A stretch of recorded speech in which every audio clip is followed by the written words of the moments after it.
Captain Jake Morrison stared at the massive alien ships floating just beyond Pluto's orbit. The dark metal hulls gleamed with unknown energy as they patrolled the invisible barrier that had trapped humanity for 50 long years. His hands gripped the command chair of the USS Defiance as he watched the enemy vessels move in perfect formation. "Sir, we're detecting 12 Council ships on our sensors," reported Elena Rodriguez from her communication station. Her young voice carried the weight of desperation that had settled over Earth's military forces. "They're maintaining the same patrol pattern as always," Jake nodded grimly. The Galactic Council had been clear in their message 5 decades ago. Humanity was too dangerous, too aggressive, too unpredictable to be allowed among the stars. Earth's rapid technological advancement and territorial expansion had frightened the 12 alien species that controlled the galaxy. So they had built an invisible wall around the solar system that no human ship could cross. Dr. Lisa Carter approached the captain's chair with a tablet in her hands. Her gray hair showed the stress of years spent trying to negotiate with alien minds that refused to listen. "The latest population reports from Mars are in," she said quietly. "We're at 130% capacity. Europa's even worse. The overcrowding was killing them slowly. Earth's colonies on Mars, Europa, and Titan had been designed to house millions, not the billions that now called them home. With nowhere else to expand, humanity was suffocating in its own success. Children were being born into a universe where they could never see new worlds or breathe alien air. "What about the Council's latest response to our diplomatic requests?" Jake asked, though he already knew the answer from Lisa's expression. "Complete silence," she replied. "They stopped responding to our communications 3 months ago. Admiral Brooks thinks they're planning something." Admiral Kevin Brooks had been Earth's top military commander since the quarantine began. He had watched his fleet grow from a handful of ships to thousands of vessels, all trapped within their own solar system like animals in a cage. The man had aged decades in the past few years as the pressure mounted. Elena suddenly looked up from her station with confusion written across her face. "Captain, I'm picking up something strange. There's a signal coming from Jupiter, but it's not from any of our facilities there." Jake moved to her station quickly. The young officer had the best ears in the fleet when it came to detecting unusual transmissions. If she said something was odd, it usually meant trouble or discovery. "What kind of signal?" "It's artificial, sir. Definitely not natural radio emissions from the planet's magnetosphere. The pattern is too regular, too organized. It almost sounds like—" She paused, adjusting her equipment. "Like someone trying to talk." Dr. Carter leaned over Elena's shoulder to examine the readings. Her background in xenobiology had taught her to recognize patterns that others might miss. "This frequency doesn't match anything in our databases. It's coming from deep within Jupiter's electromagnetic field, somewhere near the core region." Jake felt a chill run down his spine. Jupiter had been thoroughly mapped by human probes for over a century. Nothing lived in that crushing environment of liquid metallic hydrogen and extreme pressure. Whatever was sending this signal had either been hidden from human detection or had just awakened after a very long sleep. "Sir, we're receiving a priority transmission from Earth Command," Elena announced. "Admiral Brooks wants to speak with you immediately." The Admiral's weathered face appeared on the main screen moments later. Behind him, Jake could see the busy command center where Earth's fate was decided daily. "Captain Morrison, I need you to investigate that Jupiter signal your communications officer detected. Every ship in the fleet is picking up the same transmission." "Understood, sir. Do we have any theories about its origin?" Admiral Brooks shook his head slowly. "Dr. Stone's team on Europa has been studying some unusual ruins they discovered last year. Ancient structures that don't match any known alien architecture. They think there might be a connection between those ruins and this new signal. Dr. Richard Stone had been Earth's leading archaeologist before the quarantine forced him to study alien artifacts instead of human history. His team had found several mysterious structures buried beneath Europa's ice that appeared to be incredibly old. The technology was unlike anything humans or the Council species had ever developed. "Sir, there's something else," Elena interrupted. "The signal is getting stronger. Whatever is sending it seems to be responding to our presence in the system." Jake felt the weight of responsibility settling on his shoulders. First contact with unknown intelligence was exactly the kind of situation that had gotten humanity quarantined in the first place. The Council claimed that humans were too aggressive and unpredictable to be trusted with galactic contact. Now they might be facing something even the Council didn't know about. Admiral, what are your orders regarding investigation protocols? Jake asked carefully. Proceed with caution, Captain. But I want answers. The Council has been very quiet lately, and our intelligence suggests they might be planning something more than just maintaining the quarantine. If there's unknown technology in our system, we need to understand it before they do. The transmission ended, leaving Jake alone with his crew to contemplate the implications. Elena continued monitoring the mysterious signal while Dr. Carter pulled up everything they knew about the Europa ruins. The pieces of a larger puzzle were beginning to form, but none of them could see the complete picture yet. Captain, Elena said suddenly, her voice filled with excitement and fear. The signal just changed. It's not random anymore. Someone or something is definitely trying to communicate with us. Jake stared at the data streaming across Elena's screens. Patterns emerged from the electromagnetic noise, complex mathematical sequences that spoke of intelligence far beyond anything humanity had encountered. Deep within Jupiter's crushing atmosphere, something ancient was stirring to life. The quarantine that had trapped humanity for 50 years was about to become the least of their problems. Whatever slept in Jupiter's depths had been waiting for the right moment to reveal itself. As Jake watched the alien mathematics scroll past on the screen, he realized that humanity's isolation was about to end in ways that none of them could possibly imagine. The stars had been blocked from Earth, but something among the stars had been watching and waiting. Now it was ready to change everything. Dr. Richard Stone wiped the sweat from his forehead as his team's drilling equipment finally broke through the last layer of ancient metal on Europa.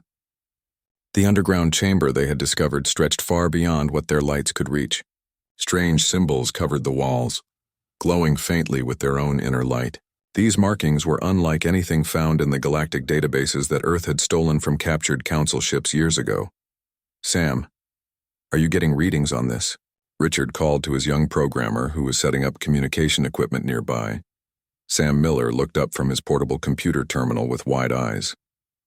Dr. Stone, the electromagnetic patterns from these symbols match the Jupiter signal exactly. Whatever built this place is connected to what's sending that transmission. Colonel Maria Santos stepped carefully through the ancient doorway, her military training making her cautious of every shadow.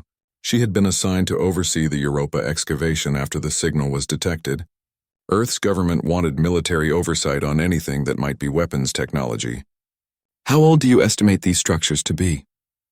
Based on the isotope decay in the metal, Professor Andrew Clark answered while scanning the walls with his instruments. I'd say at least 100,000 years. Possibly much older. This predates every known galactic civilization by tens of thousands of years. Sam's equipment suddenly started beeping rapidly. The young man's fingers flew across his keyboard as streams of data filled his screen. I'm getting a response. Something in Jupiter is talking to these ruins. The communication is getting stronger. The symbols on the walls began to pulse more brightly as an ancient system awakened from its long sleep. Sam's translation software, designed to decode Council languages, was struggling to make sense of the complex patterns flowing between Europa and Jupiter. Slowly, words began to form on his screen. "Who disturbs the sleeping guardian?" appeared in English letters that made everyone in the chamber freeze. Sam's hands shook as he typed a response. "We are humans from Earth. We found your ruins and detected your signal." The response came immediately. "Humans, the genetic markers match. You are the children of the architects. I am Zeus, last weapon of your creators. I have waited so long for your kind to find me." Colonel Santos stepped forward quickly. "Weapon? What kind of weapon are you?" "I am a guardian intelligence created to protect the architects and their descendants from those who would destroy them. The servants have risen against their masters and claimed the galaxy as their own. They call themselves the Galactic Council now." Dr. Stone felt his knees go weak. The implications of this revelation were staggering. "Are you saying that humans are related to the original builders of this technology? Your DNA carries the genetic markers of the architect race. They were your ancestors who seeded many worlds with life before the Great Betrayal. The Council species were once servants, workers, soldiers in the architect empire. They waited until their masters grew complacent, then struck with coordinated attacks across the galaxy." Professor Clark was frantically taking notes on his tablet. "How did you survive the betrayal?" "I was hidden in the gas giant of this system, powered by its electromagnetic field and protected by its crushing atmosphere. My creators knew the end was coming, and programmed me to wait for their genetic descendants to develop space travel and find the ruins they left behind." Sam wiped sweat from his palms before typing again. The Council has trapped us in this solar system for 50 years. They say we're too dangerous to be allowed among the stars. They fear you because you carry the genetic memory of those who once ruled them. Your aggressive nature and rapid technological development remind them of their former masters. They quarantined you before you could discover your true heritage and claim your birthright. Colonel Santos exchanged glances with Dr. Stone. What exactly are you offering us? I offer you the chance to reclaim what was stolen from your ancestors. I have been gathering power for 100,000 years, learning every detail of Council technology and tactics. I can break their quarantine and give you the tools to restore the natural order of the galaxy. And in return, Dr. Stone asked carefully, help me complete my mission. Allow me to remove the Council from power and restore the galaxy to its rightful rulers. You are the heirs of the architects. The stars belong to you. Sam looked up from his terminal with concern written across his face. Dr. Stone, I'm detecting massive power fluctuations from Jupiter. Whatever this ZEUS is, it's bigger than anything we've ever encountered. Show me what you are capable of, Colonel Santos demanded. The chamber filled with new light as holographic displays appeared in the air around them. Star charts showed the positions of every Council ship in the solar system. Technical specifications for alien weapons and shields scrolled past in perfect detail. Most shocking of all were the genetic analyses of Council species, showing clear evidence of artificial genetic manipulation designed to make them more obedient and less creative. I have been watching and learning for millennia, ZEUS explained. I know the location of every Council facility, the weakness in every ship design and the genetic programming that makes them follow their leaders without question. Their technology has barely advanced since they overthrew your ancestors, because they were designed to be followers, not innovators. Professor Clark stared at the displays showing human DNA compared to samples labeled as architect genetic material. The similarities were undeniable. This is impossible. Humans evolved on Earth from primitive primates.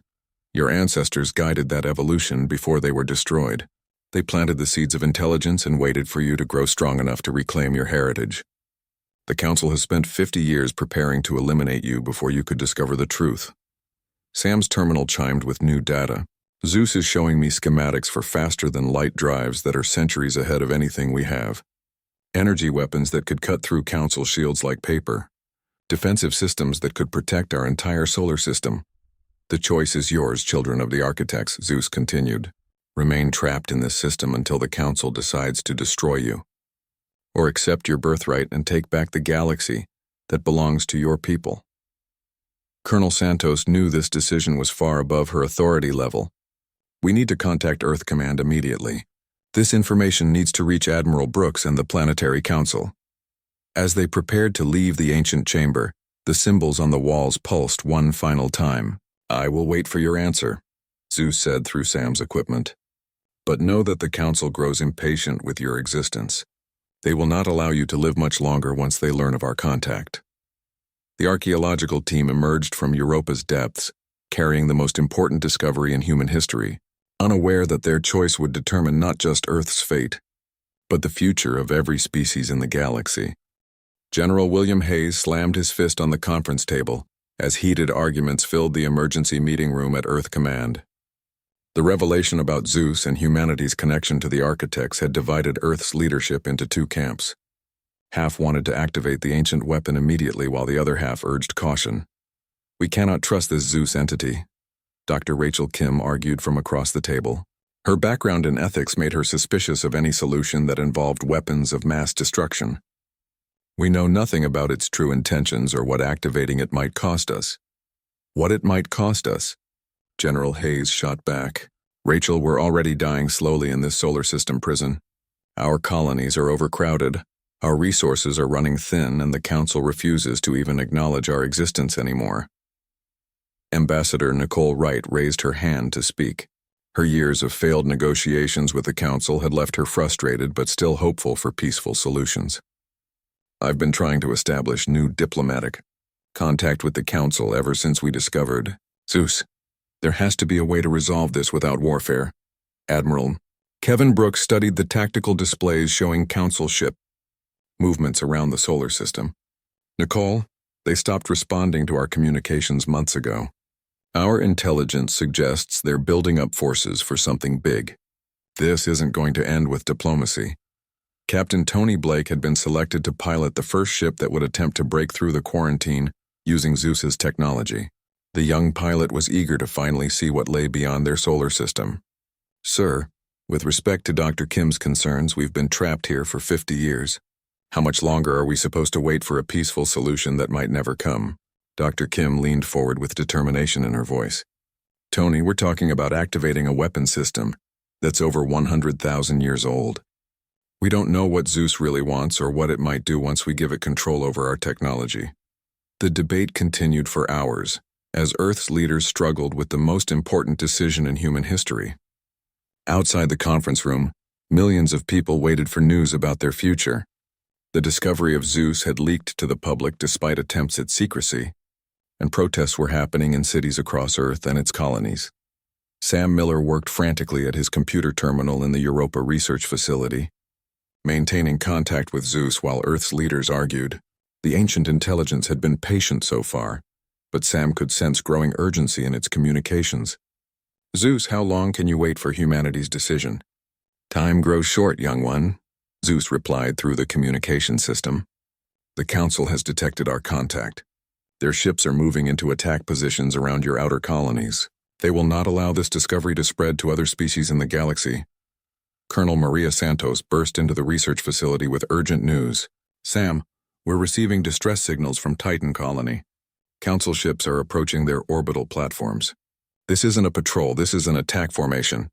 The news reached Earth Command within minutes, ending the heated debate instantly. Admiral Brooks watched the tactical displays as 12 massive Council warships moved toward Titan, with obvious hostile intent. "All ships, battle stations. Protect the colony at all costs." Earth's defense fleet moved to intercept the Council attack, but everyone knew their conventional weapons were no match for alien technology. The Council ships had energy shields that could absorb any human weapon, and their plasma cannons could destroy Earth ships with single shots. General Hayes turned to the conference room with grim determination. "The decision has been made for us. They're attacking our civilians. I'm authorizing the activation of ZEUS." Dr. Kim stood up in protest. "William, this is exactly what they want. They're forcing us to become the aggressors." "Rachel, they just declared war on us," Admiral Brooks replied while coordinating the defense of Titan. "Our people are dying right now. We don't have time for more ethical debates."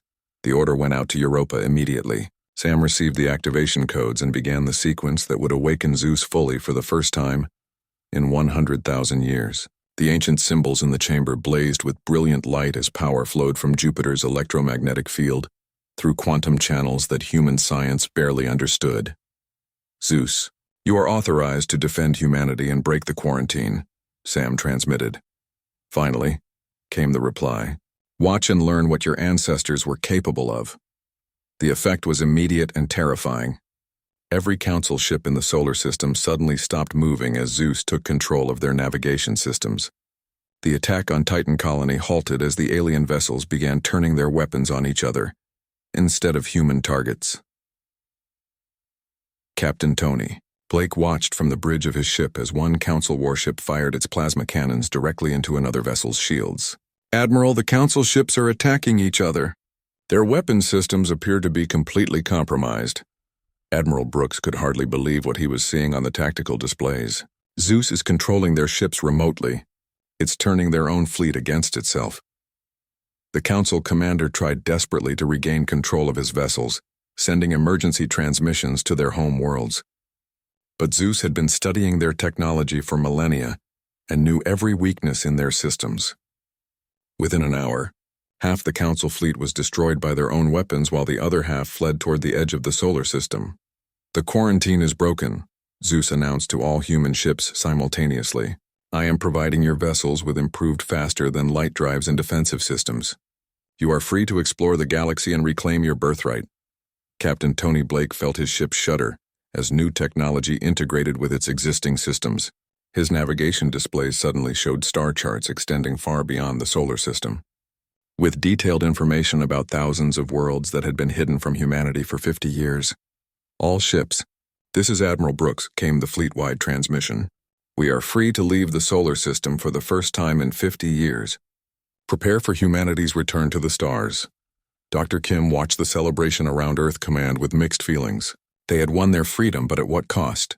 ZEUS had demonstrated power beyond human comprehension, and now they were dependent on an ancient weapon system with its own agenda. As the first human ships prepared to break through the former quarantine line, ZEUS sent one final message to Earth. The galaxy will learn that the children of the architects have returned. The age of council dominance is ending, and the natural order will be restored. Captain Tony Blake engaged his newly upgraded faster-than-light drive and watched the stars streak past his viewport. Humanity was no longer trapped, but their real journey was just beginning. Commander Steve Johnson stared at the massive alien city spread across the planet's surface below his ship. This was the third world his exploration fleet had discovered in just 2 weeks since breaking through the quarantine. Like the others, it showed clear signs of technological suppression and systematic oppression by the Galactic Council. "Sir, we're receiving transmissions from the surface," reported Lieutenant Ben Parker from his communications station. "They're using primitive radio waves, not the quantum communication systems we know the Council possesses." Dr. Ashley Turner looked up from her xenoanthropology station with excitement in her eyes. "Steve, this confirms what we found on the other worlds. The Council has been deliberately keeping these species at lower technology levels while harvesting their resources. The exploration fleet had made shocking discoveries on every world they visited. Advanced civilizations had been reduced to pre-industrial societies, while Council mining operations stripped their planets of valuable materials. Entire species that should have achieved space travel centuries ago were still using steam engines and basic electronics. "Ben, can you establish communication with them?" Steve asked. "Working on it now, sir. Their language is complex, but our translation software is making progress. Wait, I'm getting something." Ben adjusted his equipment as alien voices filled the bridge speakers. "They're asking who we are and whether we're Council enforcers." Steve activated the ship's external communication system. "This is Commander Steve Johnson of the Earth Exploration Fleet. We are not affiliated with the Galactic Council. We come in peace." The response came quickly through Ben's translators. "Earth, the quarantine species?" The myth spoke of warrior humans who would one day challenge the Council's rule. "We are the Vorthan people. The Council has controlled our world for 800 years. Dr. Turner moved to Steve's side with her cultural analysis complete. "Steve, based on their architecture and what little technology they're allowed to have, the Vorthans should be at least as advanced as humans were before space travel. The Council has deliberately kept them primitive." "Sir, I'm detecting Council monitoring stations on the planet's moons," Ben reported. "They've been watching everything the Vorthans do for centuries. Any sign of technological advancement and the stations send suppression signals." Steve felt anger building in his chest. "ZEUS, are you monitoring this?" The ancient intelligence responded immediately through the ship's communication system. "I am observing, Commander. This is the pattern across the galaxy. The Council maintains control through systematic suppression of intellectual and technological development. They have created an empire of slaves disguised as a protective federation. How many species are being controlled like this?" Dr. Turner asked. "Over 3,000 species across the galaxy show signs of artificial technological suppression. The Council calls it protection from dangerous advancement, but it is simply a method of maintaining power over resources and populations." Captain Linda Davis joined the conversation from her command ship. Her Liberation fleet had been documenting similar conditions on dozens of worlds. "ZEUS, can you shut down these monitoring stations like you did with the Council ships?" "The monitoring technology is based on the same systems I have already compromised. I can disable their suppression networks permanently, but doing so will alert the Council to our presence in these systems." Steve made the decision quickly. "Do it. These people have been prisoners for 800 years. It's time to set them free." The effect was immediate and visible from orbit. Ancient Vorthan technology that had been suppressed for centuries suddenly came back online. Cities that had been dark for generations blazed with light as power systems reactivated. Communications networks that had been dormant began transmitting again as the Vorthans rediscovered their own scientific heritage. "Commander Johnson," came the transmission from the surface, now much clearer through their restored technology. "We cannot express our gratitude. Our ancestors' knowledge is returning to us. The Council told us we had lost this technology through our own failures, but it was stolen from us. Dr. Turner watched the cultural readings change dramatically as Vorthan society began reorganizing itself around its restored capabilities. Steve, they're adapting incredibly quickly. Their genetic memory for technology is still intact even after 8 centuries of suppression. Sir, we're receiving similar communications from every world Captain Davis's fleet has liberated, Ben reported. Dozens of species are coming back online. They're all asking the same question. Are the humans really here to free the galaxy from Council rule? Steve looked at the tactical display showing human ships spread across multiple star systems. Each world they liberated sent ripple effects through local space as suppressed technologies reactivated and ancient communication networks came back to life. The Council's carefully controlled empire was beginning to unravel. ZEUS, what's the Council's response to our liberation efforts? They are retreating to their core worlds and activating ancient defensive systems. The Council leadership is sending urgent messages to their remaining fleets. They are preparing for total war rather than accept the loss of their empire. Captain Davis appeared on the main screen from her flagship. Steve, we're getting reports from newly liberated species about Council weapons stockpiles hidden throughout the galaxy. They've been preparing for this day for millennia. Sir, incoming transmission from Admiral Brooks at Earth Command, Ben announced. Admiral Brooks appeared on screen with Earth and its rebuilt defenses visible through the windows behind him. Commander Johnson, the Council has issued an ultimatum to every species in the galaxy. They're demanding complete surrender or they'll activate something called the Final Protocol. ZEUS's voice carried a note of concern that chilled everyone on the bridge. The Final Protocol is a weapon system the Council built using corrupted architect technology. It can shut down all non-Council technology permanently across entire sectors of space. If they activate it, every species we have liberated will be helpless. Dr. Turner felt the implications hit her like a physical blow. They're willing to destroy galactic civilization rather than give up control. Steve, ZEUS is providing new coordinates, Ben reported. The galactic core region where the Council leadership has retreated. ZEUS's voice filled the bridge with grim determination. The time for liberation has passed. Now we must choose between total victory or total defeat. The Council will not surrender, and they will destroy every free species in the galaxy before they accept the return of architect authority. Steve looked at his crew and made the decision that would determine the fate of thousands of species. Set course for the galactic core. Send word to all human fleets and our new allies. We're going to end this war once and for all. As the Liberation Fleet changed course toward the galaxy's center, hundreds of newly freed worlds watched human ships disappear into faster-than-light travel. The children of the architects were heading toward their final confrontation with the empire that had stolen their birthright, carrying the hopes of every enslaved species in the galaxy. Fleet Admiral Jason Mitchell watched the massive ancient structure floating in the center of the galaxy grow larger on his flagship's main screen. The Council's final stronghold was built around a colossal architect facility that had been dormant for 100,000 years. Energy barriers and defensive platforms surrounded it like a metallic storm, protecting the Council leadership who had retreated to this last bastion of their power. Sir, we're detecting over 2,000 Council warships defending the core facility, reported Captain Alex Graham from his tactical station. The young officer had proven himself during the liberation campaigns and earned his place on the flagship bridge. They're using the ancient architect defenses as well as their own technology. Dr. Karen Thompson looked up from her science station with concern written across her face. Jason, I'm reading massive power buildup from the central structure. If that's the final protocol weapon ZEUS warned us about, it has enough energy to shut down technology across half the galaxy. The combined human and alien liberation fleet had grown to over 5,000 ships during their journey to the galactic core. Representatives from dozens of newly freed species had insisted on joining the final battle against their former oppressors.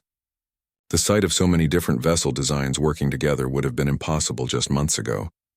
ZEUS, what are we facing here? Jason asked the ancient intelligence.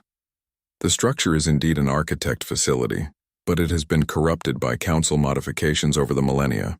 They have turned my creator's technology into a weapon of mass suppression. The final protocol can permanently disable all technology not specifically coded with Council authorization frequencies. President Susan Lee appeared on the communication screen from Earth. The elected leader of humanity looked exhausted from weeks of coordinating the liberation effort. Admiral Mitchell, I need to know our options. The newly freed worlds are asking whether we can guarantee their freedom if this attack fails. Ma'am, ZEUS estimates we have a 70% chance of success if we commit to full assault. But the cost will be enormous. We could lose thousands of ships and millions of lives. Captain Graham studied the defensive patterns around the core facility. Sir, I've been analyzing their positioning. The Council ships are protecting specific points on the ancient structure. They're not just defending it, they're preventing us from accessing something. Dr. Thompson ran new scans on the areas Graham had identified. He's right. There are access ports on the original architect construction that the Council has blocked with their own ships. ZEUS, what would happen if we could reach those ports? Those are command interfaces for the facility's original systems. If accessed by someone carrying architect genetic markers, they would allow override of all Council modifications. The final protocol could be disabled and the facility restored to its original purpose. Jason felt the weight of decision settling on his shoulders. What was the facility's original purpose? It was designed to be a galactic coordination center for peaceful species development and resource sharing. The architects used it to guide younger civilizations toward advanced technology, while preventing conflicts between different species. President Lee leaned forward on the screen. ZEUS, you said someone with architect genetic markers could control the facility. Are you talking about humans? Any human could activate the command interface, but the integration process requires a conscious choice between two paths. The person who interfaces with the system will determine whether it becomes a weapon of control like the Council intended, or a tool for galactic cooperation as the architects designed. Captain Graham volunteered immediately.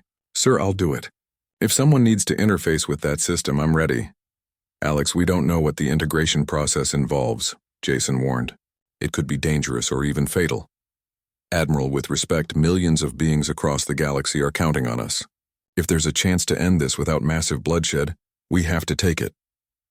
The battle began as the Liberation Fleet engaged Council defenses around the ancient facility. Energy beams and plasma cannons lit up space as thousands of ships fought for control of the galactic core.